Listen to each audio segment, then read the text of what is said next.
সেৱা কোৱা পঢ়া পঢ়া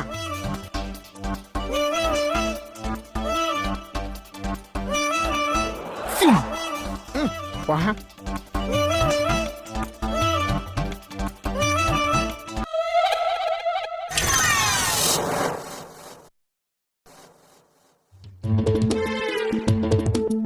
পঢ়া